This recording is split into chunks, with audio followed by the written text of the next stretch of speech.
좋은 아침입니다. 아침의 하나를 뉴스 종합 비타민 아침의 매일경제 김원미입니다. 꼭 필요한 뉴스만 콕콕 집어서 전해드리겠습니다. 시작해볼까요?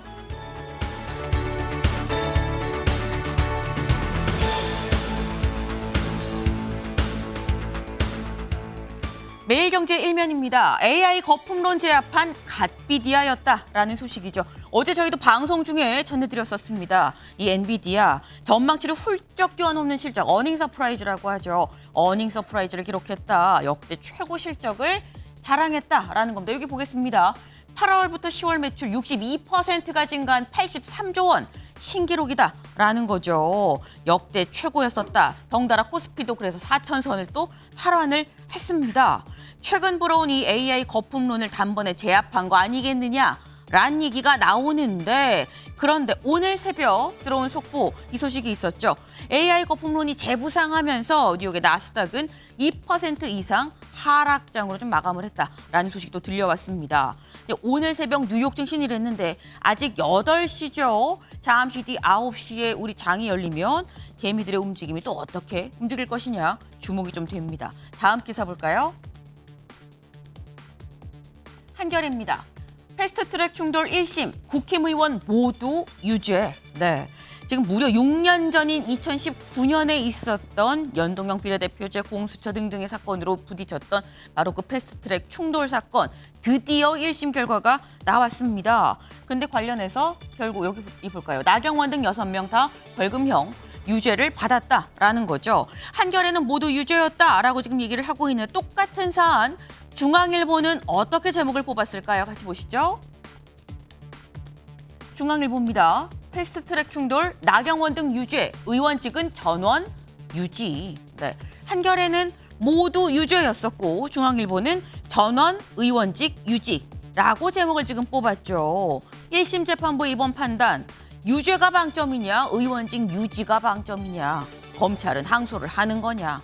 요 얘기 잠시 뒤에 대담으로 좀 짚어보겠습니다. 다음 기사 볼까요? 국민일보입니다. 267명 태우고 휴대폰 보다가 좌초됐더라. 항해사 등 긴급 체포됐습니다. 네. 그제 전남 신안 앞바다에서 좌초됐었던 퀸 제노비아 2호 알고 보니까 항해사가 휴대전화 보다가 방향을 못 틀어서 무인도와 부딪혔다라는 것으로 확인이 됐습니다. 경찰 측과 항해사 선장 긴급 체포를 했는데 이 얘기도 잠시 뒤에 저희가 꼼꼼히 좀 다뤄보겠습니다. 다음 기사 볼까요? 서울신문입니다. 10년 복무 지역의사 27학번 때 도입이 유력하다라는 소식입니다. 네. 학비 나라에서 다 지원해주고요. 대신 의사가 되면 지역에서 10년 동안 의무 복무, 그러니까 10년 동안 지역에서만 의사를 하는 이 그런 경우 그 복무를 만약에 안 한다고 하면 의사 면허가 취소가 될 수도 있을 만큼 그냥 강하게 제한을 하는 그 쉽게 얘기해서 이 복무제, 지역의사 복무제가 어제 복지위를 통과했습니다.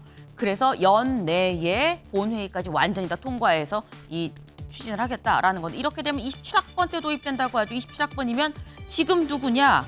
지금 고2 내년에 수능을 볼 사실상 고3 학생들이라고 보면 될 것 같습니다.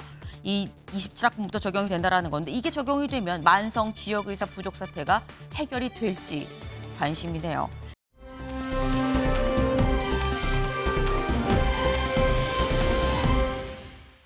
네, 활활 불타고 있는 산이죠. 깜깜한데 시뻘건 불길이 보이는 어제 오후 5시 23분에 강원도 인제군 기린면에 한 야산에서 지금 불이 났습니다. 결론부터 좀 말씀을 드리면 인명피해는 현재 없는 것으로 알려지고 있습니다. 하지만 불이 상당히 지금 불고 진화가 안 돼서 오전 7시 기준 산불 진화율 지금 68%입니다. 네. 지금 일단 이 주민들은 모두 대피를 하고 있는 상태로서 인명피해는 추가적으로 없긴 합니다만 계속 진화를 하고 있는 단계죠. 산불 대응 1단계다라는 거죠. 이 헬기도 지금 상당수가 투입이 된 상태입니다. 오늘 중에 완전히 되면 좋겠다라는 바람을 좀 가져보네요. 아침의 매일경제 뉴스 종합 비타민 언제나처럼 TV로 좀 크게 보시다가요. 궁금한 점 유튜브 댓글로 남겨주시면 같이 좀 얘기를 보겠습니다.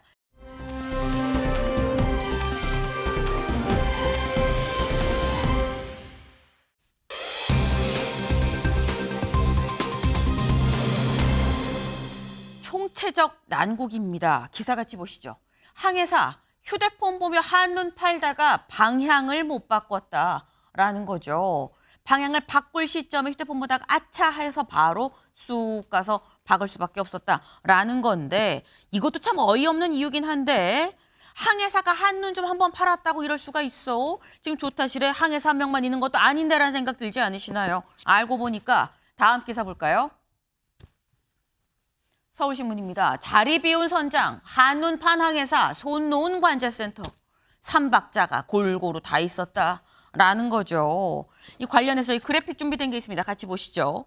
이번 사고의 문제예요. 지금 보니까 수동조작 미준수. 지금 보니까 휴대전화로 보다가 이 방향 전환을 원래는 수동으로 해야 되는 거죠. 근데 이 오토파일럿 기능을 끄지 않고 그냥 그대로 오토로 가게끔 놔뒀다는 거죠. 방향 전환 시점을 놓쳤다. 조타실 공백. 선장은 다른 데에 있었다라는 거죠. 조타 부주의. 아까 말씀하신 것처럼 휴대전화로 뉴스를 봤다라는 거예요. 이 뉴스 보다가 방향타가 작동 안 했다라고 말을 처음에 거짓말했다가 나중에 사실 휴대전화 뉴스 보다가 제가 못 고쳤어요. 방향을. 이라고 얘기했다라는 거죠. 그리고 이 해상교통관제센터 VTS라고 하죠. 여기서도 그러면 잘못 갔으면 얘기를 해줘야 되는데 교신한 내역도 없더라라는 겁니다. 선내 방송도 좀 늦었고. 이런 말들. 그러니까 다시 말해 지금 저희 키워드가 총체적 난국이죠. 윤영월 대표님. 이거 어떻게 봐야 되는 겁니까? 2014년에 세월호 침몰에서 국가적으로 큰 충격을 받았잖아요. 그렇죠. 11년이 됐는데 우리가 바뀐 게 너무 없는 거죠. 우리 속담에 왜 그런 거 있잖아요. 소 잃고 외양간 고치랴. 늦었다는 얘기잖아요. 네. 근데 중국의 고사성어는 망양보레라는 말이 있습니다. 양을 잃고도 외양간을 고쳐야 된다. 우리는 늦었다는데 중국은 양을 잊어버려도 바로 외양간을 고쳐야 된다고 그래요. 근데 우리는 11년간 지금 안 고치고 있는 거죠. 그때 그 실수가 지금도 되풀이되고 있는 거 아니냐. 제가 보기에는 그 제주에 출발해서 목포로 오는데 목포 그 앞바다에 신안 앞바다에 섬이 얼마나 많습니까? 많죠. 수백 개가 그 무인도가 있는데 거기를 자동으로 가는 거예요. 수동으로 안 하고.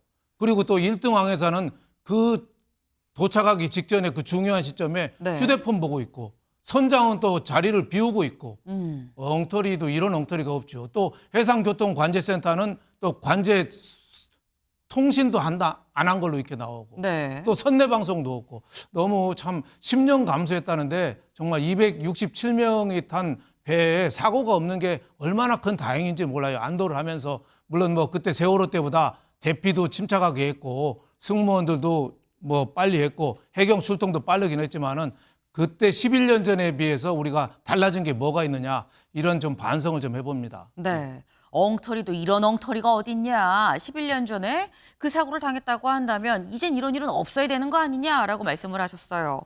근데 사실 이게 지금 여기 지금 저희 준비된 요 표를 보면 한눈을 설령 뭐 항해사가 휴대전화 보고 이 한눈을 판다고 해도 지금 딴 길로 가고 있는데요. 정신 차리세요라고 이 관제소 쪽에서 얘기를 했었어야 되는데 여기 볼까요? 해상교통관제센터 관제 미작동. 그 보니까 지금 교신한 내역 자체가 딱히 없다라는 거죠. 근데 교신한 내역이 없을 수밖에 없었던 게 저희 준비된 거 같이 볼까요? 항로를 이탈하면 삐삐 이 경고를 해야 됩니다. 그런데 이걸 꺼놨다는 거예요. 왜? 소형 선박들의 항로 이탈이 잦아서 경보음이 수시로 울려서 아예 그냥 이 기능을 꺼놨다. 최창렬 교수님. 이거 끌 거면 이 기능 왜 만들었나라는 생각도 들고요. 그러니까 이게 총체적 아까 난국이라고 말씀하셨는데 총체적 인재예요, 인재. 예.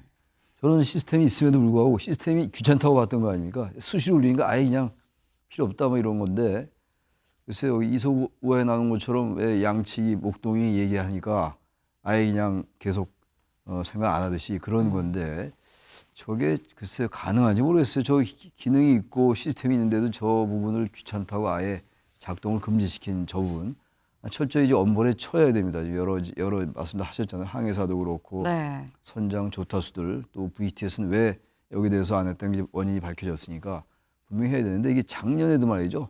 작년에도 11월 12일에 어선 침몰 전복 사고가 있었어요. 많은 인명피해가 있었고 사망 실종되고 그랬는데 그러니까 앞서 윤 대표님 말씀처럼 2014년도 세월호 참사 이후에 거기 그때하고 아주 상황이 비슷해요. 그 전남 그 섬이 많은 저 맹골 그때는 맹골 수도라고 아주 물살이 빠르고 좁은 구역이었잖아요. 수연이었고 네. 이번에도 그랬고 승객이 많이 탄 것도 그랬고 그때도 300여 명이었고 이번에도 200명이 훨씬 넘는 건데 그나마 다행인 게 이제 그래도 그때와 달리 이 컨테이너나 이런 것들 화물들이 이렇게 고박을 해놨다는 거 아닙니까? 결박을 잘 해놨다는 건데 그거 참 다행이고 승무원과 승객들이 침착하게 대응하고 이건 그나마 다행이에요. 그래서 승객들 다치지 않고 부상이 입었다 하더라도 아주 경미했다는 거 아닙니까? 그건 네. 다행이긴 합니다만 18건이 있었대요. 2014년도 이후에 이 선박 사고가 말이죠. 꽤 아이고. 많았다라는 거예요. 네. 이거 좀 그때도 얼마나 많은 얘기가 있었어요. 세월호 참사 이후에. 그럼에도 불구하고 국가가 이런 부분들에 대해서 아주 잘 들여다보지 않은 거예요. 그러니까 이 사고가 또 큰일 날 뻔했던 거죠. 큰일 날 뻔했는데 참 다행이긴 합니다만 이번에 이 안전이라는 게 국가가 해야 될 일이 바로 이 안전이에요. 이건 사실 안보 못지않게 중요한 건데 이 부분을 좀 우리 정부가 총체적으로 총부처 관련 부처가 다 해서 지자체와 같이 말이죠. 해경도 마찬가지고 다시 들여다볼 필요가 있다. 시스템을 정화해야 된다고 생각합니다. 네. 네. 지금 세월호 사건 이후에도 선박 사고가 무려 18건이나 있었다라고 말씀하셨죠. 그 이후에도 뭔가 이게 고쳐지지 않고 계속 반복이 되었다. 소 잃고 외양간 고칠이 아니고 양을 잃어도 어쨌거나 우리를 고치는 게 맞는 거다라는 말씀도 지금 같이 나오고 있습니다. 근데 이렇게 되면 여기서 궁금한 게 이경민 변호사님.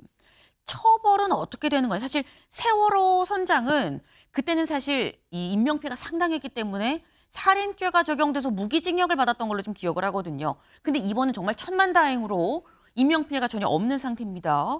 그렇다고 하면 이번에 뭐 관제센터는 그렇다고 치고 항해사, 선장 처벌되는 형량이 어떻게 되는 거죠?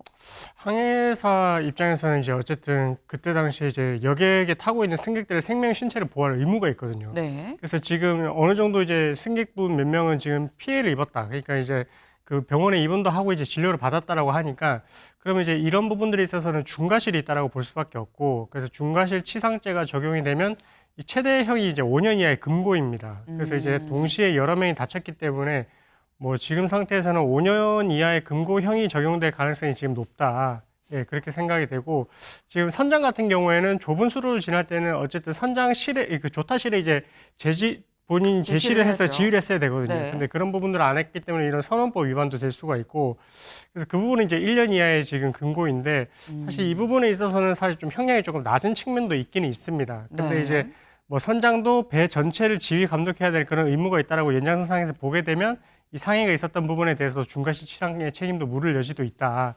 그래서 일단은 뭐 그 피해자가 얼마나 발생을 했고 그리고 이 부분에 있어서 얼마나 뭐 주의임을 부재를 했는지 뭐 이런 부분들을 이제 수사기관에서 좀 밝혀내서 아마 형량이 제대로 좀 책정이 되지 않을까 이렇게 생각이 됩니다. 네. 지금 말씀하신 걸 들어보면 5년 이하의 금고형이 나올 걸로 보이는데 주변 정황을 좀 같이 종합을 해서 아마 결정이 될 거다라고 지금 말씀을 하셨어요. 사실 이번 사고가 났다는 선박 좌초, 여객선 좌초 요 단어에 다들 아마 가슴이 덜컥 하지 않으셨을까 싶습니다. 왜?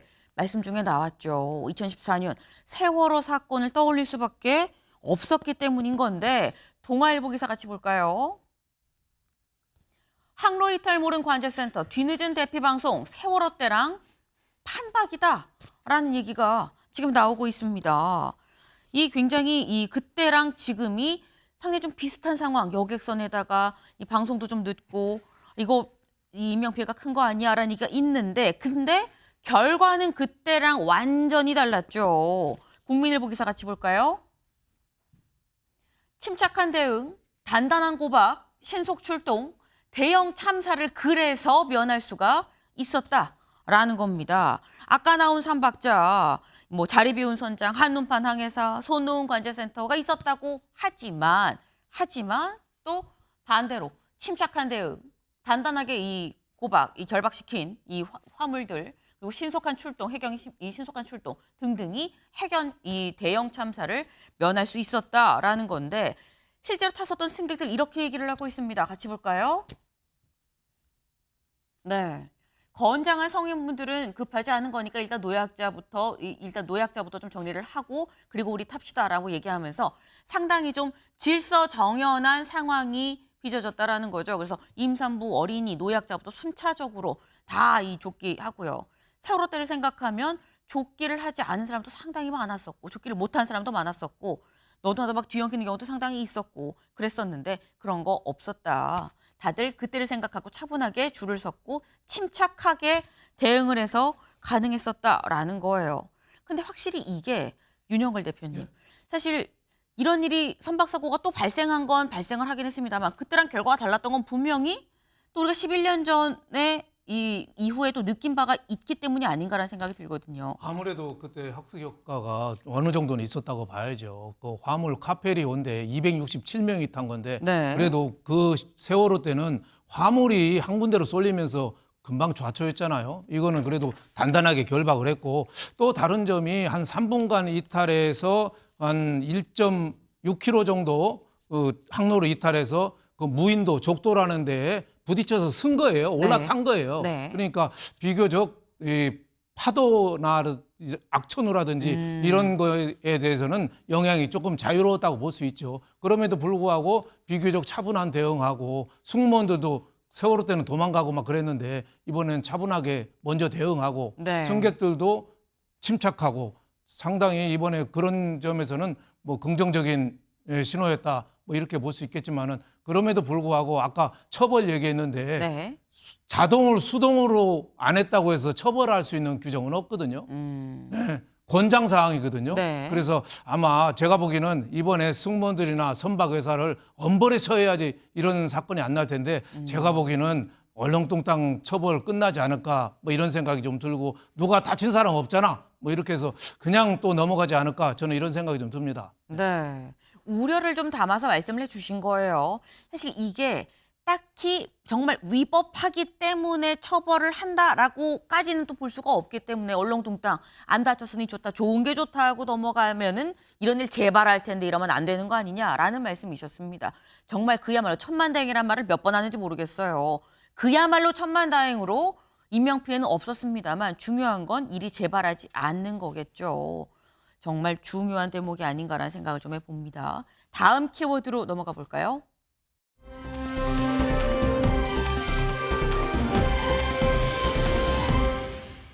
첫 번째 기사 같이 보시죠. 패스트트랙 충돌 1심 국힘의원 모두 유죄입니다. 아까 말씀드렸죠. 한겨레는 모두 유죄다라고 지금 얘기를 하고 있고요. 두 번째 조선일보 기사를 좀 같이 볼까요?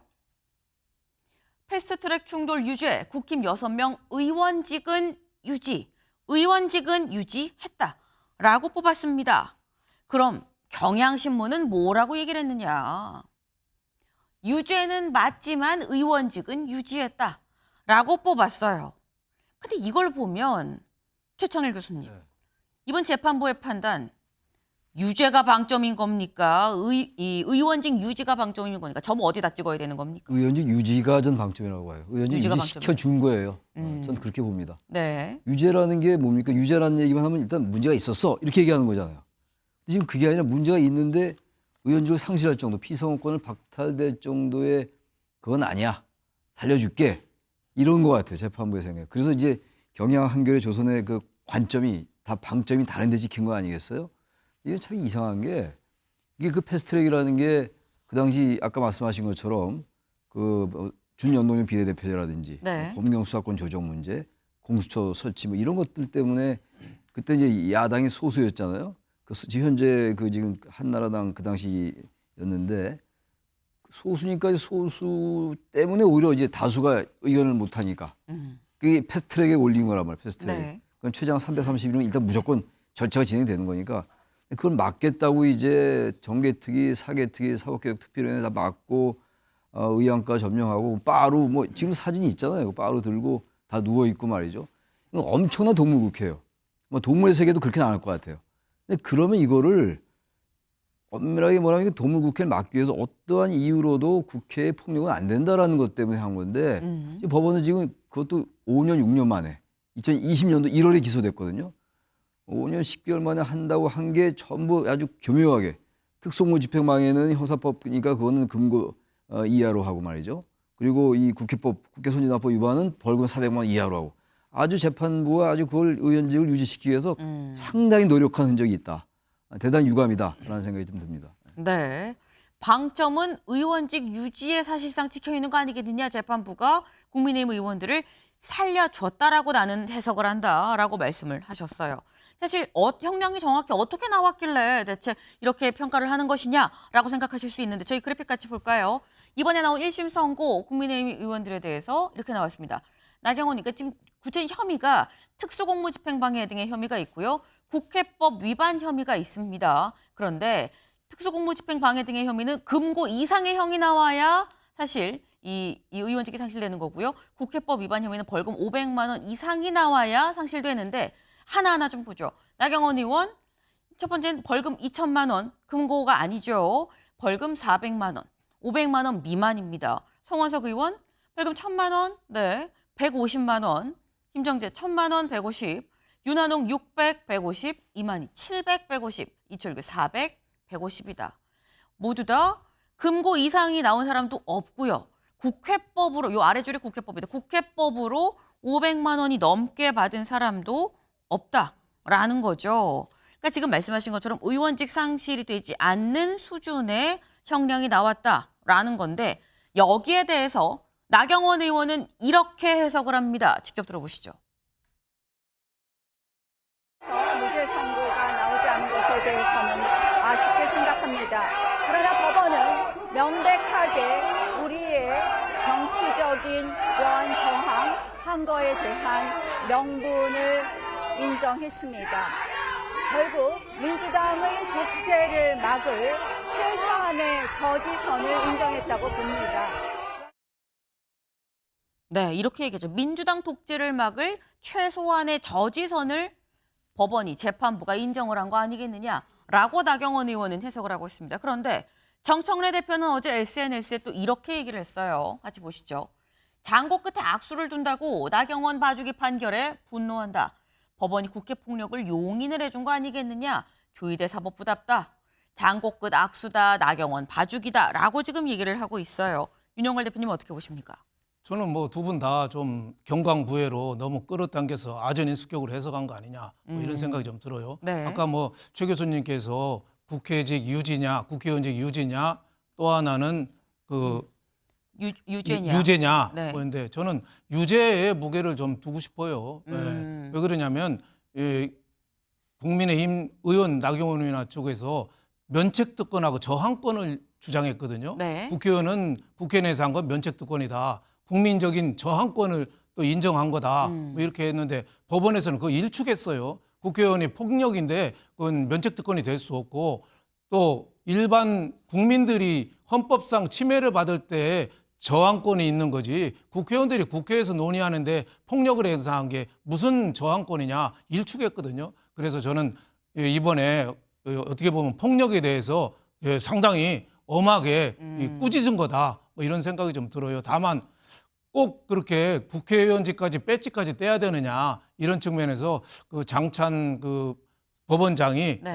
재판관이 상당히 고민한 흔적이 좀 있다. 그때 선거법이라든지 공수처법이 그때 민주당하고 군소당하고 정의당이라 군소당하고 어떻게 보면 야합에 의해서 좀 더 논의할 거를 안 하고 그냥 밀어붙인 측면이 있거든요. 그리고 또 그 나경원 이코르 빠루라고 대명사가 있잖아요. 근데 나경원 의원 쪽 해명은 경호처가 들고 있는 거를 뺏어가지고 이게 폭력에 대한 증거로 보여준 거다. 네. 뭐 이런 식으로 여러 가지 설명을 했는데 그렇게 해서 아마 법원에서는 꼭 국회의원 배지까지 떼야 되느냐. 폭력은 엄히 경고해야 되지만 배지 떼는 거는 좀 신중해야 된다. 뭐 이런 것도 있지 않느냐. 그리고 사건이 난 지가 벌써 6년 7개월이 됐거든요. 벌써 선거가 몇 번 있었으니까 그렇죠. 그동안에 뭐 국민 민심이 반영이 돼서 투표 결과에도 반영이 됐는데 지금 국회의원 끝나고 돌아가신 분도 있고 다 한데 지금 배지 뗀들 무슨 의미가 있느냐.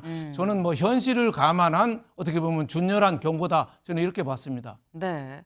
이거는 유죄에 좀 방점이 찍혀 있는 거다. 어쨌거나 폭력은 안 된다라는 거 아니겠냐. 다만 여러 가지 사정을 좀 감안해서 그래도 의원직 상실까지는 배지를 뗀다 말씀해서 듣는 분들은 배지 떼는 게 뭔데? 라고 생각하실 수 있는데 국회의원 배지를 떼는 그 의원직 상실을 말씀을 하신 거예요. 의원직 상실까지 갈 건 아니다라고 판단한 거 아니겠느냐라고 지금 말씀을 하셨어요. 근데 외기 중에 이경민 변호사님 이게 사실 뭐 이 선거 결과에 대한 평가는 나뉠 수가 있긴 합니다만 어쨌거나 1심 판결이 나오는데 6년이 걸린 거거든요. 이게 1심에서 6년까지 걸릴 일이냐, 6년까지 걸리는 게 흔하냐라는 겁니다. 절대 흔하지 않고요. 그쵸. 예, 너무나 이례적이고 사실 이것도 어떻게 보면은 이제 국회의원이라는 신분이기 때문에 그래서 이제 재판에 뭐 어떤 사유로 해서 출석을 못한다 이렇게 했던 부분들을 다 받아준 거거든요. 일반 국민들이 이 잣대를 똑같이 본인한테 적용이 된다? 절대 그렇게 생각하시면 안 될 것 같고 어쨌든 뭐 이런 부분들은 결국은 이제 재판받는 사람이 국회의원이라는 거를 다 감안해서 이렇게 형량도 선고가 되고 그리고 이런 기일도 이렇게 늦어진 거다. 그래서 이런 부분들은 다시는 뭐 발생하면 안 되는 일이겠지만 재판 자체도 조금 이 또 지연된 정의는 정의가 아니란 말도 있지 않습니까? 그런 말도 있다시피 조금 이제 이런 부분들은 빠르게 좀 결과가 나올 수 있도록 재판에도 좀 성실하게 임하는 그런 모습도 나중에 필요할 것 같습니다. 네. 이 지금 1심 결과가 나오는데 6년이 넘게 좀 걸렸죠. 근데 그 사이 동안 대선이 2번, 총선이 2번, 지방선거까지 있었다. 선거가 5번이나 치러졌다라는 겁니다. 늦어도 너무 늦었다라는 생각이 드는데 근데 문제는 이게 1심이에요. 여기서 항소를 하게 되면 항소심 2심이 또 시작이 되게 되는 거죠. 근데 주진우 의원이 어제 이렇게 얘기를 했습니다. 잠깐 들어보고 오실까요? 이번 항소 제기 여부에 대해서 검찰이 어떤 결정을 하는지 국민과 함께 똑똑히 지켜볼 것입니다. 국민들에게 7,800억의 돈을 훔쳐간 김만배 일당에 대해서는 그 피해가 빤히 보이는데도 그 사람들을 재벌 만들어 가면서까지 항소를 포기했습니다.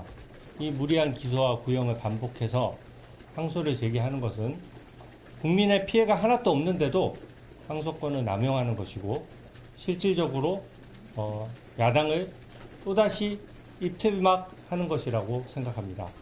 그래서 항소 제기 여부에 대해서 검찰이 어떤 법과 원칙을 지켜나가는 것인지 한번 지켜보고 종합적으로 판단하도록 하겠습니다. 네, 그 쉽게 얘기하면 이거죠. 대장동 사건은 항소 포기했는데 패스트트랙 사건은 항소할지 안 할지 좀 지켜보겠다라고 지금 얘기를 하는 건데 최창일 교수님, 검찰이 항소할까요, 안 할까요? 할 것 같아요. 왜냐하면 검찰이 구형을 2년이나 했거든요. 네. 구형량에 비해서 너무 터무니없어요. 주진우 의원 얘기는 이번에 항소하지 말라는 얘기잖아요. 지난번 대장동 사건 항소 안 했다고 또 뭐라고 그러고 그러니까 니들 지켜보겠다 이거 아닙니까? 참 우리나라 정치권 참 너무합니다 해도. 이거 어떻게 여기다 또 연관시키냐고요. 스스로가 아까 나경원 의원 얘기가 저도 어이가 없는 게 무슨 민주당 의회 독재에 대한 법원의 제동입니까? 잘못했습니다. 어쨌든 이 의원직 상실이 안 돼서 다행인데 아무튼 법원의 판결을 존중하고 그 당시 어쨌든 지나간 일입니다만 우리가 과했다라고 반성을 하는 게 맞는 거 아니에요? 그 반성은커녕 무슨 민주당 의회 독재, 무슨 의회 독재예요? 그 패스트트랙 제도 원래 있어요 거기에. 국회 선진화법에 있다고요. 그걸 한 건데 그걸 막은 거 아닙니까? 패트를 막은 거잖아요. 막은 걸 폭력으로 막은 거예요. 거기서 법원이 유죄를 인정한 건데 어쨌든 거기에 대한 반성 없이 자신들 의원직에서 살아났다고 해서 법원의 제동이라고 얘기를 하고 말이죠. 그러면 아전인수 여기 얘기고 또 하나는 법원의 판단도 이해가 안 가는 게 아까 잠깐 앵커님도 말씀하셨습니다만 총선과 지방선거 거치면서 다 국민의 판단이 있었던 거다. 그러니까 유죄 내리지만 질타하겠는데 의원직 괜찮아 이거잖아요. 그럼 이럴 수 있을 것 같아요. 그 의원들도 앞으로 폭력 좀 해도 그 의원직 유지하겠네? 뭐 그래 벌금 뭐 2천만 원 뭐 대단한 거 아니네. 물론 이제 저기 특수무 집행방해는 2천만 원이에요. 국회 법상은 또 재판부가 알아서 500만 원 이하로 해주고 말이죠. 그냥 화자 까짓고 말이야. 이런 유혹에 빠질 수 있다. 이런 생각이 들어서 주진우 의원의 말도 이해가 안 가고 나경원 의원의 저 뻔뻔한 것도 이해가 안 가고 뻔뻔한 건 저의 개인적인 생각이에요. 네. 그리고 이렇게 하면 말이죠. 또 하나 아까 잠깐 이 변호사님 말씀하신 것처럼 아니 그러면 왜 이렇게 정치권 눈치를 봐는 건지 이런 생각이 들어요. 왜 이거 오래 끄냐고요. 과거에도 윤미향 의원도 그랬고 너무 많아요. 이게 선거법 같은 경우 이건 선거법 국회법이지만 선거법은 아닙니다만 네. 너무 오래 끌다 보니까 대법원 판결 나와도 다 소용없어요. 임기 다 채운 겁니다. 그래서 의원직을 상실하냐 안 하냐 대단히 중요해요. 이럴 때 뭔가 좀 경종을 울려줘야 되는데 이게 항상 이런 식으로 하니까 이게 재판부가 또 정치권 눈치 보는 거 아니냐. 또 검찰은 또 이러다 정치권 눈치 또 볼 거야 아마. 어찌다 보면 항소 포기해서 이번 또 포기해야지. 7,800억 얘기는 그건 말이 안 되는 얘기예요. 그건 뭐 지금 그거 따지는 시간은 아니니까 그건 네. 놔두더라도 전 참 재판부의 그 판시도 참 이해가 안 가다. 손시도 말이죠. 그런 생각이 좀 듭니다. 네. 최 교수님 조금만 더 말씀하시면 크게 화를 내실 뻔했어요. 네. 근데 지금 요지는 그거죠. 아니, 대장동 건이랑 이 건이랑 같은 건인데 그걸 또 여기로 갖고 오는 거야. 이 서로 다른 건인데라고 지금 말씀을 하셨는데 윤영걸 대표님, 네. 윤 대표님 보시기엔 검찰이 항소할까요, 안 할까요? 지금 국민들이 다 지켜보고 있죠. 대장동 7,800억이 걸린 거는 법무부 장관까지 나서서 결국은 포기를 했잖아요. 근데 이번은 어떻게 하느냐?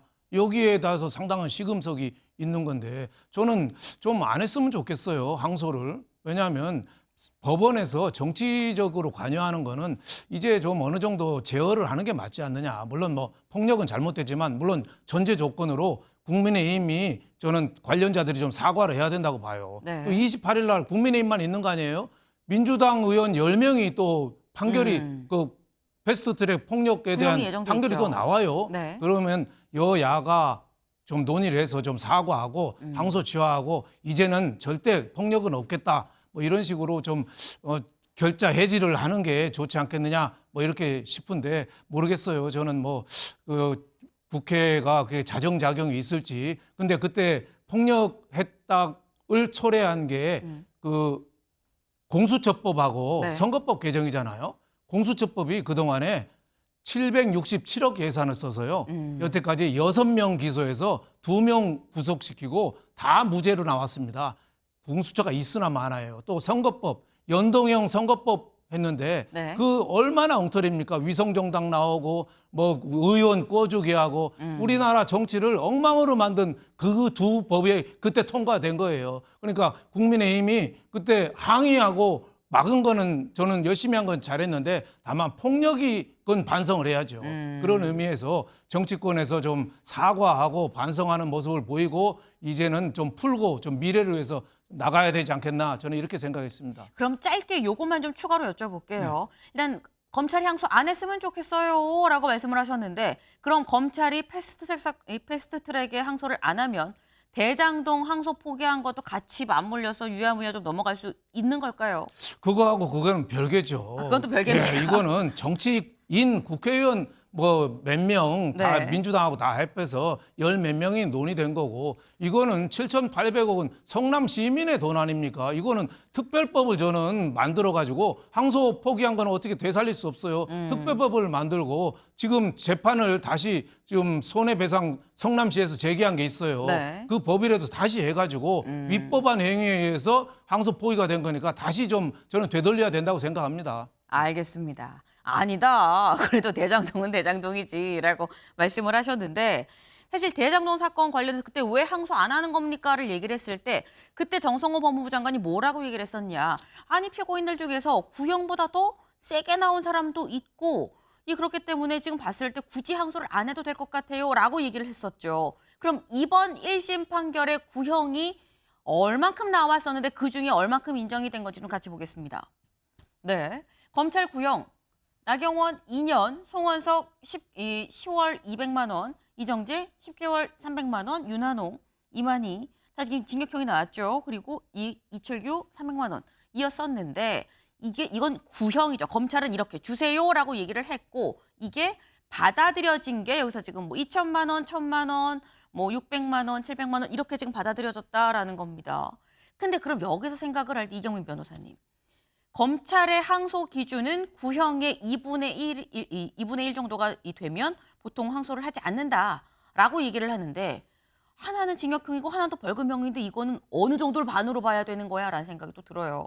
그러니까 엄밀히 따지게 되면 2천만 원이니까 4천을 구형했을 때 2천이 나왔으면 이제 그게 이제 2분의 1 정도라고 보면 되는 거고 네. 금고형은 이제 벌금형이랑 비교를 했을 때 2분의 1 이하로 보기에는 훨씬 더 크게 이제 어떻게 보면 좀 낮은 형이 선고가 됐다라고 보시는 게 맞을 것 같아요. 비교 자체가 할 수가 없는 거다라는 그렇습니다. 말씀이신 예, 거죠? 징역형 구형인데 벌금형 자체가 나왔다는 게 아주 이제 낮게 형이 선고가 됐다라고 보기 때문에 만약에 검찰이 그런 기준으로 계속해서 접근을 해왔다면 네. 이 사건은 당연히 항소를 해야 되는 사건이지 않나라고 생각이 되고 대장동 사건은 조금 다르긴 한데 그 사건에서는 일부 무죄가 껴 있었거든요. 네. 무죄가 나온다면은 당연히 이제 그런 부분들은 항소가 됐어야 되는 게 맞습니다. 그러니까 유죄만 판단해서 그렇게 뭐 구형량이 뭐 2분의 1 이하가 아니지 않느냐 이걸로 판단할 게 아니라 네. 무죄가 이제 어느 정도 혐의가 몇 개 껴 있으면 그러면 이제 항소를 하는 게 맞았다. 그래서 그게 이제 항소 포기됐던 게 이례적인 게 아니냐라고 했던 거고 근데 굳이 갖고 와서 여기서 이제 그 유죄가 나온 부분에 있어서 비교를 하자면은 네. 검찰의 기준에서는 이 사건도 항소를 하는 게 맞기는 하다라고 말씀드릴 수 있을 것 같습니다. 변호사님은 이것도 항소, 대장동도 항소, 다 항소했어야 된다라고 지금 말씀을 하신 거예요. 근데 지금 요 건은 최창일 교수님 짧게. 만약 이것도 항소를 안 한 말이죠. 네. 검찰이 정말로 정치고 눈치 보는 거예요. 검찰이 무슨 정치적 뭐 균형을 맞추는 데는 아니잖아요. 사법기관이. 사법과 정치는 전혀 다른 영역이에요. 아까도 재판부 얘기가 저 재판부 말씀을 드리는 건데 이미 뭐 저기 선고가 있었기 때문에 괜찮다라는 취지의 얘기는 말이 안 되는 겁니다. 그럼 다 그러면 저기 선고 이기면 다 면죄부가 되는 겁니까? 말이 안 되는 얘기예요. 어쨌든 그런 생각이 들어요. 물론 이제 윤 대표님 말씀처럼 정치적인 이런 사안들에서 법원이 너무 관여하는 건 좋지는 않아요. 정당 내부의 이건 다른 얘기예요. 정치에 너무 폭력이 많고 그래서 이걸 막자고 해서 2012년도에 이른바 국회 선진화법이라는 그 별칭으로 네. 국회법을 개정한 거였거든요. 근데 그걸 어긴 거예요. 민주주의라는 게 결과도 중요합니다. 절차가 대단히 중요해요. 우리가 그동안 87년도에 그 민주화헌법을 이뤄낼 때 제9차 기원 때 그 절차적 정당성 때문에 그 많은 희생을 치는 겁니다. 네. 근데 이거를 그렇게 법원이 간단하게 볼 건 아니라는 생각이 들고 따라서 지금 이 사건도 저렇게 차이가 나는데 항소를 안 한다? 그럼 그야말로 항소 포기한 것과 균형을 맞춘다는 생각밖에 안 되기 때문에 저는 절대 검찰이 그러면 안 된다고 생각합니다. 네. 오히려 이번 건에 대해서 항소를 하지 않는다면 정치검찰이라는 얘기를 맞물려 들을 것이다라는 취지의 말씀이에요. 근데 지금 어제 나온 건 국민의힘 의원들과 이 당직자들에 대한 이 선거였었죠. 그런데 아까 말씀 중에 살짝 나오긴 했습니다만 조선일보 같이 볼까요? 민주당도 같은 혐의로 또 기소가 돼 있죠. 당시 함께 기소된 민주당 10명, 뭐 박범계 의원, 박주민 의원 등등 해서 28일 날 결심 공판입니다. 결심 공판이라 함은 검찰이 몇 년형을 내려주세요, 선고해 주세요라고 구형을 하는 날을 결심 공판이라고 하는데 그게 28일이다라는 거죠. 네. 근데 이렇게 보면 윤영걸 대표님, 민주당 의원들도 똑같이 비슷한 수준의 벌금형이 나올 것이냐, 아니면 뭐 낮게 혹은 더 높게 나올 것이냐, 어떻게 보십니까? 뭐 조금 낮게 나올 가능성이 있죠. 국민의힘 아무래도 의원들에 비해서. 그 국민의힘 그때 자유한국당 의원들은 굉장히 화가 난 상태고 네. 민주당은 좀 방어하는 상태니까 폭력의 수준으로 볼 때 조금 낮은 거 아니냐 뭐 이런 생각이 드는데 그럼에도 불구하고 공정성 시비는 굉장히 나올 수가 있어요. 이번에 재판을 그 민주당 재판은 남부지법 형사 11부에서 하는데 재판 과정에서 이런 얘기 나왔어요. 그때 폭력 있을 때 2019년에 검찰 출신들을 왜 싹 뺐냐. 백혜련 의원이라든지 검찰 출신도 가담 정도가 높은데 아예 기소도 안 됐다. 그리고 민주당 그때 지도부가 홍영표 원내대표하고 이철희 뭐 수석 부대표 이런 분들이 지휘에 있는데 왜 그 사람들은 싹 뺐냐. 그리고 오히려 가담 정도가 낮은 저 박범계, 박주민 이 박씨들만 왜 기소했냐. 뭐 이런 얘기가 재판관이 얘기를 했거든요. 그래서 저는 공소 제기 자체가 이번에 좀 막 뒤죽박죽 된 것 같아요. 그래서 무슨 판결이 나오더라도 공정성 시비는 나올 수밖에 없다. 이런 생각이 좀 듭니다. 네. 어떤 결과가 나오든 공정성 시비는 당연히 꼬리표처럼 따라 붙을 수밖에 없다라고 말씀하셨는데 28일 날 구형이 되는 요 날짜도 사실 의미심장한 게 어제 국민의힘 선고가 있었죠. 그리고 선고가 나고 항소를 할 거면 일주일 안에 7일 안에 결정을 해야 됩니다. 그 말인즉슨 20일 날 선고가 났으니까 27일까지는 이미 다 이 항소 여부가 판단이 돼 있고 난 다음에 그 뒤에 민주당 쪽에 대한 구형과 선고가 이루어질 거다라는 거죠. 앞으로 어떻게 얘기가 또 진행이 될지 주목이 되는 대목이네요. 다음 키워드로 넘어가 볼까요?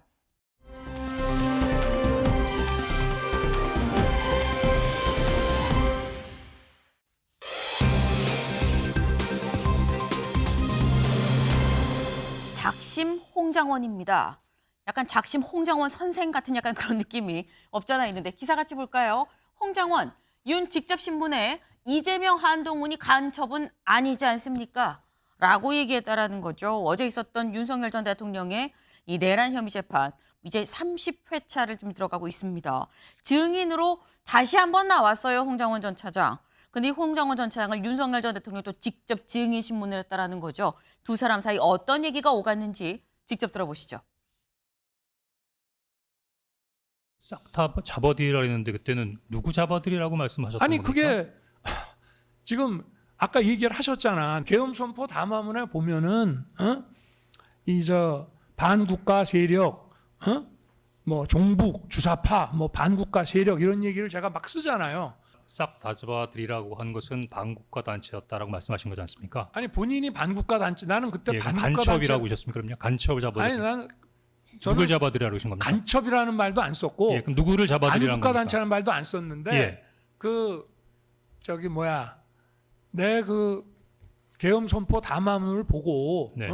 증인은 그 내가 다 잡아들이라는 얘기에서 이거를 반국가 단체로 이해를 했다고 지금 아까도 계속 얘기를 하셨잖아요. 네. 네. 그러니까 반국가 단체라고 하는 것이 바로 이 저 대공수사 대상이 되는 뭐 간첩이라든가 방첩 수사의 대상이 되는 사람들 아니겠어요? 예, 일반 거기까지는 사람은 아니잖아요. 여인영 사령관이 저에게 소위 체포자 명단을 불러주면서 제가 보기엔 문제가 생기는 것 같습니다. 아니 그러면 그게 그러면 저기 이재명, 예, 됐습니다. 우원식, 한동훈이 예. 반국가 단체나 간첩은 아니지 않습니까? 네, 들어보셨죠? 나는 간첩을 잡아들이라고 얘기를 한 거였었는데 그 말을 이상하게 해석을 했다. 당신 잘못이다라고 윤 전 대통령 얘기를 하고 홍장원 전 차장은 아니 그러면 이재명, 한동훈이 간첩은 아니지 않습니까? 라고 지금 얘기를 했다라는 거죠. 윤영걸 대표님. 네. 커뮤니케이션 오류입니까? 그러니까 뭐 좀 어떻게 보면 한편에 블랙 코미디 보는 것 같기도 해요. 한때 그 대통령하고 국정원 제1차장이 네. 상하 관계였잖아요. 근데 지금 각자 재판정에서 각자 살 길을 찾는 거죠. 각자 도생. 지난번에 곽종근 특수전사령관하고 윤 대통령하고 또 증인하면서 설전이 붙었잖아요. 이번에도 어떻게 보면은 설전이 붙은 거죠. 그래서 서로 홍장원 제1차장의 증언이 지난번에 헌법재판소에서 윤 대통령 파면하는데 결정적인 계기가 됐습니다. 네. 근데 어제 윤 대통령 전 대통령 측은 그 반국가 단체들 걔들 손보고 잡으라는 얘기지 간첩 잡으라는 얘기지 내가 어떻게 정치인을 잡으라는 얘기 했냐. 근데 또 홍장원 제1차장은 그런 얘기 했잖아요. 그런 얘기 같으면은 그럼 여인영 방첩사령관한테 명단을 또 들었거든요. 12월 3일 날 그 윤 대통령 통화하고 여인영 방첩사령관한테 명단을 받았는데 네. 그러면 여인영 방첩사령관이 자기 주도로 쿠데타를 일으킨 거냐. 뭐 우원식, 뭐 이재명 대표 당시에 한동훈 대표 이런 사람 얘기 나왔는데 그러면 그 여인영한테 책임을 넘기는 거냐. 뭐 이렇게 설전이 좀 오갔는데 아마 이 재판에 내란 재판에 네. 결정적인 좀 분수령이 되지 않나 이렇게 생각합니다. 결정적 분수령 결국 홍장원 전 차장이 집 열고 들어가는 거 아니겠느냐라는 취지의 말씀을 지금 하셨어요. 근데 윤석열 전 대통령은 나는 그런 뜻 아니었어. 잘못 이해한 거야. 라는 취지로 지금 반박을 하고 있는 상황인 거죠. 체포조 지시를 부인하면서 어제 말씀 중에 살짝 나오게 됐지만 이런 얘기를 또 했습니다. 다시 한번 좀 들어보고 올까요? 그냥 딱 들었을 때는 대통령이 도와주래, 뭐 인력 자금 도와주래라고 했는데 여인영이가 위추정 얘기를 하니까 그거를 이렇게 연결은 시킬 수 있어. 일단 일순. 그러나 가만히 생각해 보면 아니 대통령도 총장까지 검찰총장까지 지낸 사람인데 저 양반이 도대체 이런 거를 여인영이한테 시키고 여인영이가 대통령 지시받아 이런 거를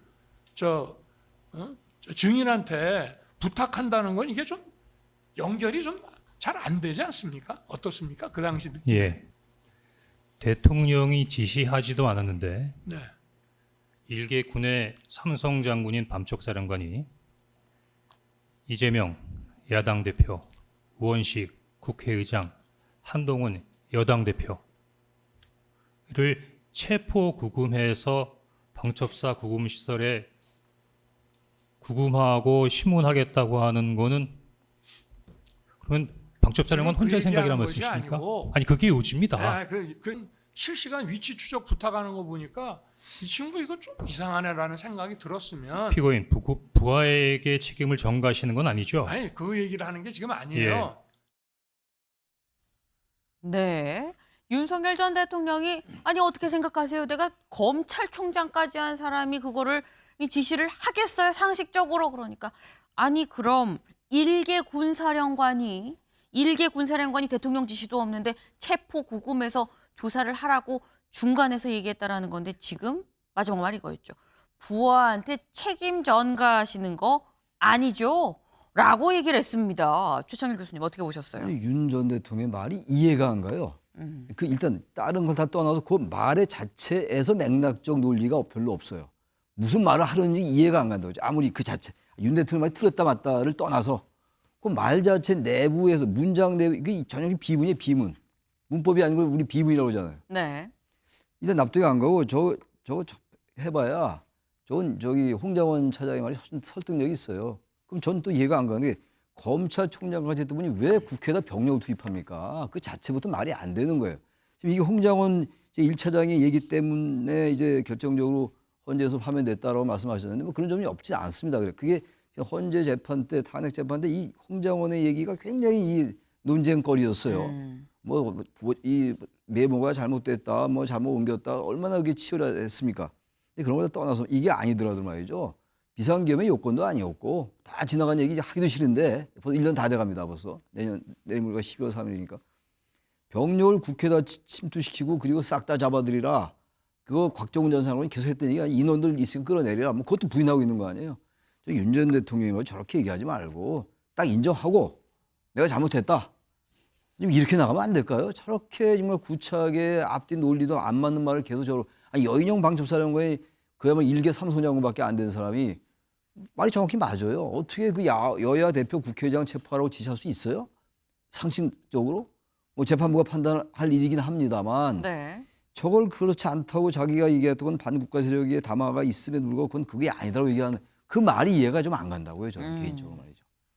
지금 윤석열 전 대통령 얘기 자체가 난 이해가 안 되네. 이건 비문이네. 문법이 틀린 것도 아니고 그냥 비문이네라고 말씀을 지금 하셨는데 지금 이 홍장원 전 차장은 뭔가 이렇게 좀 떠넘기고 있는 거 아니냐라는 거죠. 여기 같이 볼까요? 홍장원 여인영이 쿠데타를 그럼 일으켰다라는 겁니까? 라는 취지로 지금 얘기를 했어요. 그런데 사실 윤석열 전 대통령 지금까지의 진술을 봤을 때 나는 아닌데 얘가 잘못 얘기를 했어. 나는 아닌데 여기가 잘못 이해했어라고 말한 경우가 왕왕 있었죠. 심지어 김용현 전 장관에 대해서도 비슷한 취재 얘기가 있었습니다. 잠깐 들어보고 오실까요? 국방장관에게 전화를 받았습니다. 여론조사 꽃, 또 민주당 당사, 또 무슨 언론사에도 병력을 좀 보내야 될 것 같습니다. 그래서 아니 거기는 민간 기관이니까 안 된다. 그리고 군을 조금 투입하라고 했는데 뭐 이렇게 군을 자꾸 여기저기 보내려 하냐. 하지 마라. 라고 제가 잘랐거든요. 펄쩍 뛰었죠. 이 민간 기관에 절대 보내지 마라. 안 된다고 제가 딱 잘랐고 그래서 장관이 아마 전부 지시를 해가지고 출동한 사람들은 중간에 가다가 전부 올스톱 한 거로 그렇게 알고 있습니다. 언론사의 출동에 대해서는 전혀 허락한 바가 없고 당연합니다. 이 과정들은 다 김용현 장관이 했다는 그 말씀이시네요. 김용현 장관이 이제 하려고 생각을 했던 것 같은데 저는 하지 말라 그랬습니다. 네. 지금 윤석열 전 대통령의 큰 기조는 이거예요.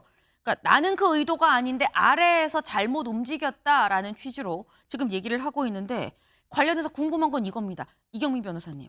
그러니까 예를 들어서 남 탓이 다 인정이 된다고 한다면 그렇다고 한다면 윤석열 전 대통령의 내란 혐의는 무죄가 되는 것이냐 아니면 무죄가 되는 게 아니라고 뭐 일부 유죄만 인정이 된다고 하면 어쨌거나 우리는 그렇게 이 얘기를 들었던 게 내란죄는 뭐 무기징역 사형, 뭐 유죄 무죄가 중요한 거지 일부 유죄인지 많이가 중요한 게 아니다라는 얘기를 들었었는데 그럼 굳이 남 탓으로 넘긴다고 해서 형량이 안 줄어드는 거 아니야라는 생각도 들거든요. 그러니까 이제 그 윤 전 대통령 측에서 계속해서 이제 재판에 있어서 주요하게 생각했던 부분이 그 최초에 이제 증인 신문을 시작했을 때 네. 밑에 있는 부하들을 대상으로 하지 말고 군 수뇌부부터 하자 이렇게 이야기를 했었거든요. 홍장원 차장부터 시작해서 어쨌든 중요한 증인들부터 먼저 하자.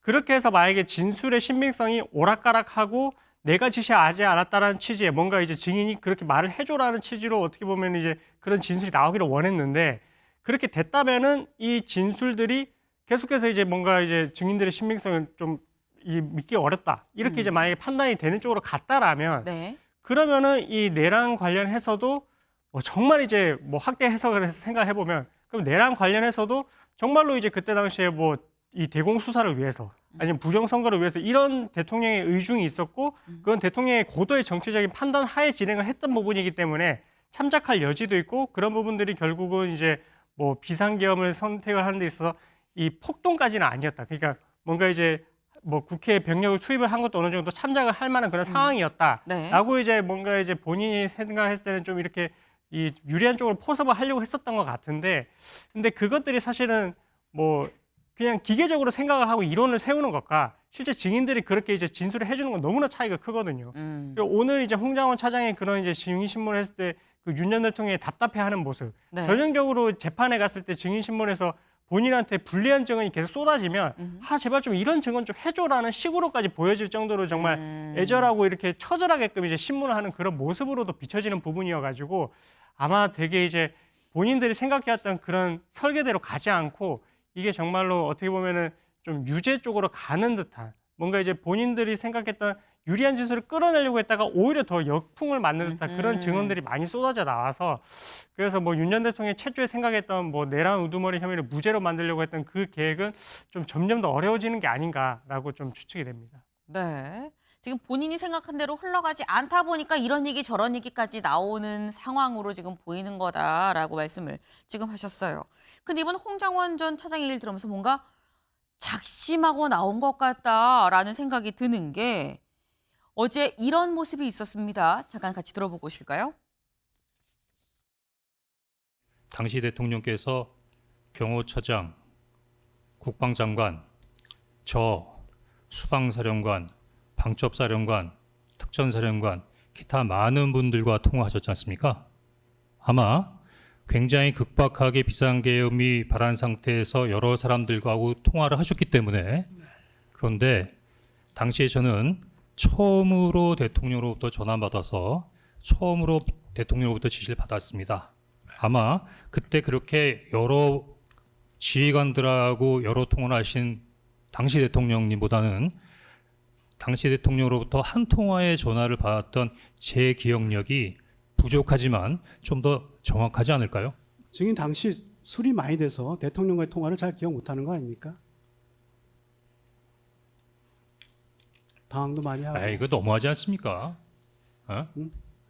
뭐 예를 들어서 술이 만취가 됐다 하더라도 어느 정도 만취가 됐길래 대통령이 얘기한 걸 못 알아듣겠습니까? 그 국정원 직원의 진술을 어떻게 확보하셨죠? 반출되지 않도록 돼 있는데 증거 기록이 있습니다. 지금 어처구니 없는데 김일 변호사님 그거 기억 못 하세요? 아니요, 증인, 제가 그때도 제가 그랬지만 보여줬죠. 증인이 답변을 하는 곳입니다. 여기 네. 뭔가 김계리 변호사하고 내가 설전 아닌 설전일 이한 그런 이 홍장원 전 차장인데 사실 이게 얘기를 막 하는 걸 보면은 홍장원 전 차장이 따박따박 다 받아치고 심지어 약간 공격을 역으로 하는 듯한 이런 모습까지 지금 보이죠. 그러니까 어떤 사람은 어유 이런 사람이 정치하면 잘하겠는데라고 말하는 분도 있고요. 어떤 사람은 나오는 거 아니야 라고 얘기하는 사람도 있긴 있습니다. 윤영걸 대표님. 네. 어떻게 보세요? 정치하는 거 아니야라는 이런 전방.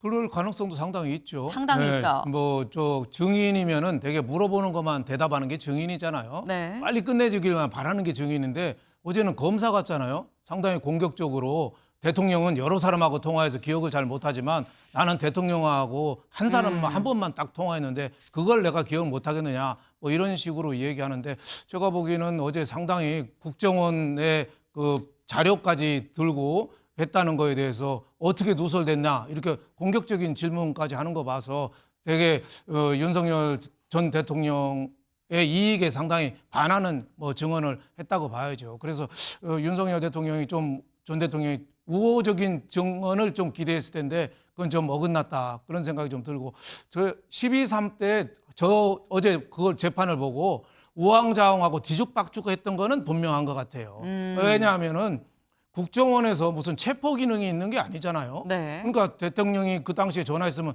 국정원장한테 전화했어야 되는데 물론 미국 갔다고 생각은 했겠지만 국정원 1차장한테 전화를 했고 거기다가 체포하라는 얘기 명단 받고 이런 거를 국정원이 무슨 체포 기능이 있는 게 아니잖아요. 그리고 또 여인영 방첩사령관에 또 명단 불러주고 하는 것도 뭔가 좀 두서가 없이 막 진행된 것 같다. 뭐 이런 생각이 들고 내란죄 판명은 국정 헌정 질서 문란 이거를 상당 기간 어느 정도 진행되게 했느냐 이 판단인데 좀 지켜봐야 될 것 같습니다.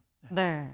사실 어제 있었던 이 내란 재판이 무려 30회차였었죠. 그런데 우리가 처음에 알고 있던 12.3 비상계엄의 진실을 좀 더 깊숙이 우리가 알게 됐느냐, 처음의 얘기가 반복이 되고 있는 것이냐 여부는 중계되는 재판을 보면서 국민들이 판단을 해보지 않을까라는 생각을 좀 해봅니다. 다음으로 넘어가 볼까요?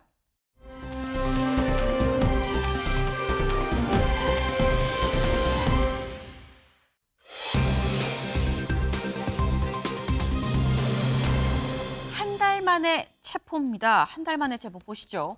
특검 도주했었던 도이치 주포 한 달 만에 체포했습니다. 기억하시나요? 이 도이치모터스 주가 조작 사건과 관련해서 압수수색을 받던 중에 2층 베란다에서 뛰어내려서 도망갔어요 라고 얘기한 바로 그 사람 50대 이모 씨 어제 체포가 됐습니다. 그 모습 같이 보고 오시죠. 자, 압수수색 도중에 왜 도주하셨나요? 도이치 주가 조작 관여하셨습니까? 김건희 여사와 어떤 관계이신가요? 김건희 여사가 주가 조작 인지하셨습니까? 왜 김건희 여사 계좌 관리하셨나요? 네, 기자들의 질문에 전혀 응답하지 않은 상태에서 그냥 이묵묵부답으로 지금 지나가죠. 무려 한 달 만입니다. 지명 수배까지 해서 충북 충주의 한 휴게소 인근에서 붙잡혔다라는 건데 지금 현재 받고 있는 혐의가 도이치모터스 주가 조작 의혹, 주포 혐의죠. 주포 혐의. 그리고 김 여사의 주가 조작 혐의와 굉장히 관련이 돼 있는 키맨이 아니겠느냐라고 지금 검찰은 지금 보고 있는 상태입니다. 왜? 이 법정에서 공개된 문자가 있었죠. 같이 볼까요? 이 두 사람 사이에 오간 문자가 난 진심으로 네가 걱정돼서 할 말 못할 말 다 하는 거야. 난 도이치는 손 뗄 거야. 라고 얘기를 했다라는 거죠. 그러니까 여기에 대해서 김 여사가 내가 더 비밀 지키고 싶은 사람이야. 그러니까 이런 말, 뭐 비밀, 할 말 못할 말 이런 얘기가 나오고 그리고 요 문자가 공개된 직후에 김 여사가 다시 건강상의 이유로 퇴정을 했었다. 뭔가 약간 그래서 이 문자 공개된 게 좀 당황스러웠던 거 아니야? 라는 얘기가 나왔었습니다. 이 사람이 바로 어제 도망쳤다가 한 달 만에 붙잡혔다라는 거죠. 근데 그렇다고 한다면 이경민 변호사님, 사실 여기서 그럼 붙잡혔으니까 뭔가 진술이 좀 나오는 거 아니야라는 생각이 듭니다만 또 한편으론 도망까지 쳤었던 사람이었는데 묵비권 행사하는 거 아니야? 라는 생각도 들어요. 어떻게 보십니까? 뭐 조심스럽긴 한데 일단은 압수수색 중간에 도주를 했다라는 게 네. 어느 정도 이제 뭔가 진짜 혐의를 받고 있는 부분이 있어가지고 본인도 이제 이게 드러나면 안 되는 그런 게 있었기 때문에 아마 그런 선택을 하지 않았을까라고 생각이 되고요. 그래서 그런 부분들은 이제 뭐 추후에 지금 구속영장도 아마 청구가 될 것이고 그리고 재판 과정에 있어서도 그리고 수사 과정부터 시작해서 아마 김건희 여사와의 관계에 대해서 계속해서 이제 질문이 들어가긴 할 것 같거든요. 특히나 저 객관적인 이제 문자 내용들 저런 부분들은 어느 정도 이제 둘 사이에 뭔가 비밀이 있고 비밀이 있었다라는 부분이 특히나 이제 자본시장법 위반 관련해서 이제 어느 정도 정황을 뒷받침할 만한 그런 이제 자료들이기 때문에 저 부분에 대해서 충분한 해명이 없다라고 하면 네. 저 문자 증거와 함께 만약에 다른 객관적인 사실관계가 드러난다라고 하면은 저 이모 씨의 진술 말고도 이제 어느 정도 이제 사실관계가 있었다라고 판단이 될 여지도 있고 이모 씨한테 이제 그런 부분들을 제시를 했을 때 지금 본인이 해명을 하지 않으면 이게 본인도 혐의가 있을 것 같다라고 생각이 된다면 그럼 또 입을 열 가능성도 있거든요. 특히나 이제 김 여사 같은 경우에도 재판 과정에서 저 문자 메시지가 제시가 됐을 때는 뭐 건강상 이유로 퇴정을 했다라는 걸 봤을 때는 네. 아마 저 문자에 대해서 해명을 하는 부분이 조금 여의치 않았을 수도 있겠다라는 좀 판단도 들어서 그런 걸 생각을 했을 때는 어느 정도 이제 객관적인 다른 증거도 이제 존재할 가능성도 있고 그래서 그런 부분들이 제시됐을 때는 이모 씨가 입을 열 가능성도 배제를 할 수는 없는 것 같다.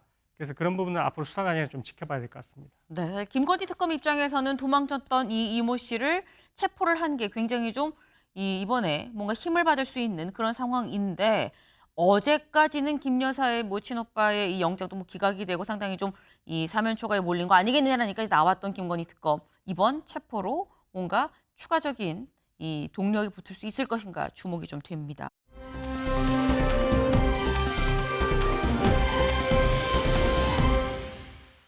먼저 첫 번째, 네, 김우빈 씨고요, 신민아 씨죠. 두 사람 우리 모두가 알고 있는 커플인데 두 사람이 왜 나온 것이냐 기사 같이 보시죠. 10년 커플 배우 신민아와 김우빈 씨 12월 다음 달입니다. 다음 달에 드디어 결혼을 한다라는 거예요. 두 사람 안 그래도 사귀긴 오래 사귀었는데 라는 생각은 했었는데 근데 어제 직접 김우빈 씨가 손편지로 저 결혼해요 라고 얘기를 했다라는 거죠. 볼까요? 여기 보면 뭐 우리 빈 여러분 안녕하세요. 김우빈입니다라고 얘기하면서 저 결혼합니다. 오랜 시간 함께해온 연인인 그분과 가정을 이루어 이제는 같이 걸어가 보려 합니다. 여기서 말하는 그분이라 하면 여기 신민아 씨를 얘기한다라는 거죠. 무려 2015년에 광고 찍다가 만나서 그때 저희 사겨요라고 얘기를 했었는데 그 뒤로 계속해서 10년 동안 사귀어왔다라는 거예요. 두 사람 사실 지금 보시는 것처럼 바로 저게 그 광고였었던 것 같은데 이렇게 만나서 두 사람 무려 2015년부터 25년까지 10년간 그 사이에 사실 우여곡절도 상당히 많았었거든요. 근데도 그걸 다 딛고 이 결혼까지 이어졌다라는 겁니다. 5살 연상연하 커플이다. 근데 지금 이걸 보면서 이 결혼한다고 얘기를 하는 거에 물론 결혼 소식에다 축하를 하긴 합니다만 온라인상에 지금 올라오는 댓글을 좀 같이 볼까요? 네, 이 커플 찬성일세. 암도 이겨낸 10년 사랑 우리 최강 의리 최강 커플. 연예인 결혼 기사에 처음 댓글 답니다. 행복하세요. 연예계 3빈 다 결혼하네 라는 것도 있어요. 원빈, 현빈 이제 김우빈까지 간다라고 하면서 3빈이 다 간다라는 건데 이게 사실 이게 윤영걸 대표님 사람들이 마음이 뭐 잠깐 물론 결혼 축하를 해줘야 되는 건 한데 10년 기간에 김우빈 씨가 또 아팠던 것도 있던 건 더 막 헌신적으로 이 축하를 더 많이 하는 것 같다라는 생각이 좀 들긴 합니다. 그런 의미에서 저 커플의 결혼에 대해서 제가 박수 쳐주고 싶어요. 박수 쳐주고 싶다. 김우빈 씨는 네. 비인두성암, 그 코 안에 얼마 전에 유명 패널 돌아가신 거 그것도 코 안에 암이 있었거든요. 네. 그 암 투병을 오래 했어요. 그런데도 불구하고 서로 10년간 서로 꿋꿋이 사랑을 키워와서 이번에 결혼하는데 너무 좋잖아요, 보기가. 또 신민아 씨가 5살이 많아요. 10년간 연애했는데 어제 김우빈 씨가 자필 편지도 참 내용이 좋잖아요. 같은 길을 걸어가려 한다. 아주 표현이 너무 좋잖아요. 그래서 신민아 씨, 김우빈 씨가 인상도 참 좋지만 결혼도 예쁘게 하는구나 해서 저는 모처럼 연예인 결혼엔 별 관심 없는데 저 커플에 대해서는 좀 박수를 좀 쳤습니다. 네. 정말 박수까지 쳐주고 싶은 그런 커플이다라는 말씀 하셨어요. 아마 모두가 같은 마음이지 않을까 하는 생각을 해봅니다.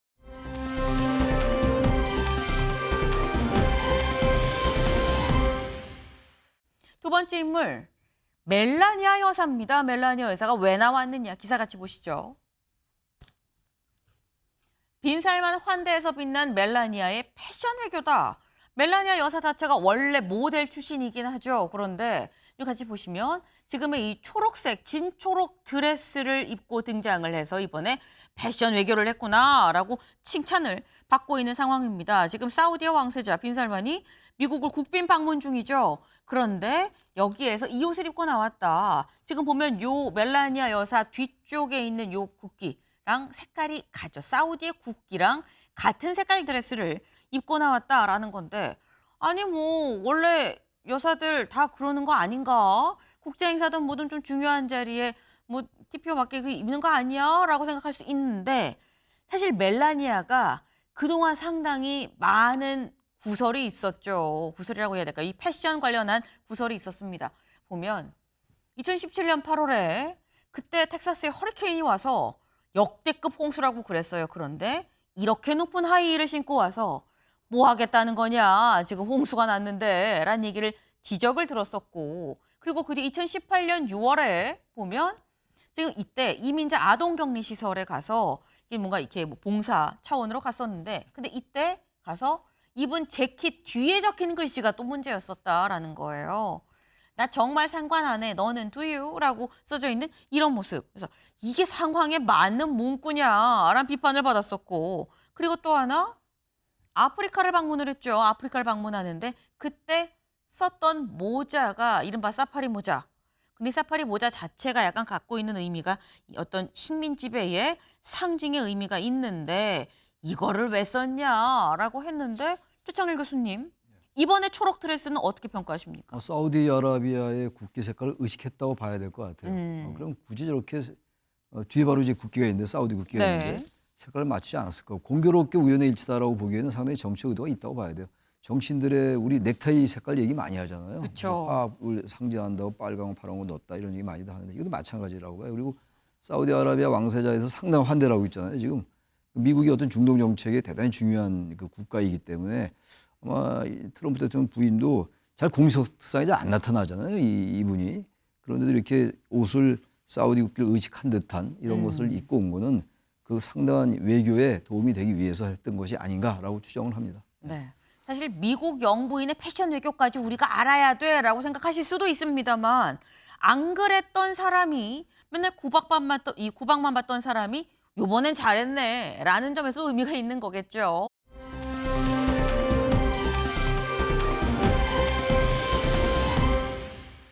다음 인물로 좀 넘어가 볼까요? 세 번째 인물 누구냐? 네. 세 번째 인물 봐도 모르겠는데 라고 생각하시지 않을까 싶어요. 근데 이 뒤에 국기가 있죠. 대만 타이페이 국기입니다. 대체 이게 왜 나왔느냐? 사진 같이 보시죠. 네, 아까 본 그 사람이죠. 대만 총통입니다. 대만 총통이 뭘 들고 있었느냐? 바로 초밥을 들고 먹고 있는 모습인 거죠. 나 스시 먹고 있어요 라는 인증샷을 직접 자기가 찍어서 자신의 SNS에 올렸습니다. 사진만 찍어 올렸느냐? 뭐라고 얘기했는지 같이 보실까요? SNS. 네. 점심에 나 오늘 스시랑 된장국, 미소 된장국 먹었어요. 요건 가고시마 방어고요. 홋카이도 가리비도 있습니다. 라고 얘기를 하면서 일본산 스시 회 먹었습니다. 미소 된장국 먹었어요. 라고 얘기를 한다라는 거죠.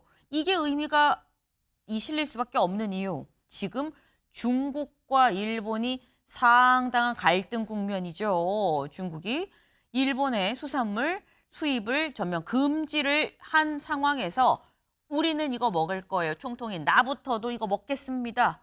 라고 얘기를 했다라는 건데 뭐 일단 스시의 눈길이 가긴 갑니다만 중일 간의 갈등의 골은 더 깊어지는 것 같다라는 생각을 지울 수가 없네요. 네.